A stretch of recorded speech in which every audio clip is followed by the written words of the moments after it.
ఒకే ఒక్క ఛాన్స్ అంటూ స్టూడియోలో చుట్టూ తిరిగి చివరికి బిగ్ బాస్లో స్థానాన్ని సంపాదించడమే కాకుండా ఏకంగా 7వ సీజన్ విన్నర్గా నిలిచాడు రైతు బిడ్డ పల్లవి ప్రశాంత్.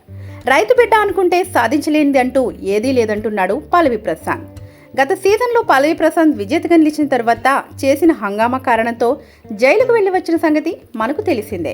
అనేక డ్రామాల నడుమ చివరికి బెయిల్ మీద ప్రశాంత్ బయటికి వచ్చిన సంగతి మనకు తెలిసిందే.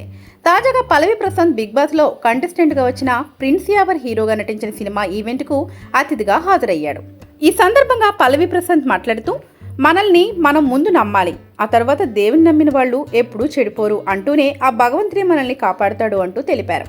మన కష్టం ఏ దిక్కును ఎలా వస్తుందో తెలియదు, కానీ మనకు ఆ దేవుడే దిక్కంటూ ఉంటే ఆయన మనకు ఏదో రూపంలో వచ్చి కాపాడుతాడు, మన వెంటే ఉంటాడని తెలిపారు.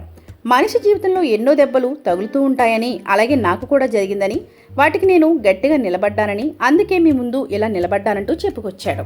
ఈ సందర్భంగా రైతు బిడ్డ పల్లవి ప్రశాంత్ ఏదైనా సాధిస్తాడని అంటుండగా, వెంటనే పక్కన ఉన్న శివాజీ పల్లవి ప్రశాంత్ పార్లమెంటుకు కూడా వెళ్తాడు అనగా, దానికి ప్రశాంత్ మీ అందరి ఆశీస్సులు ఉంటే అది కూడా త్వరలో జరుగుతుందంటూ తెలిపాడు.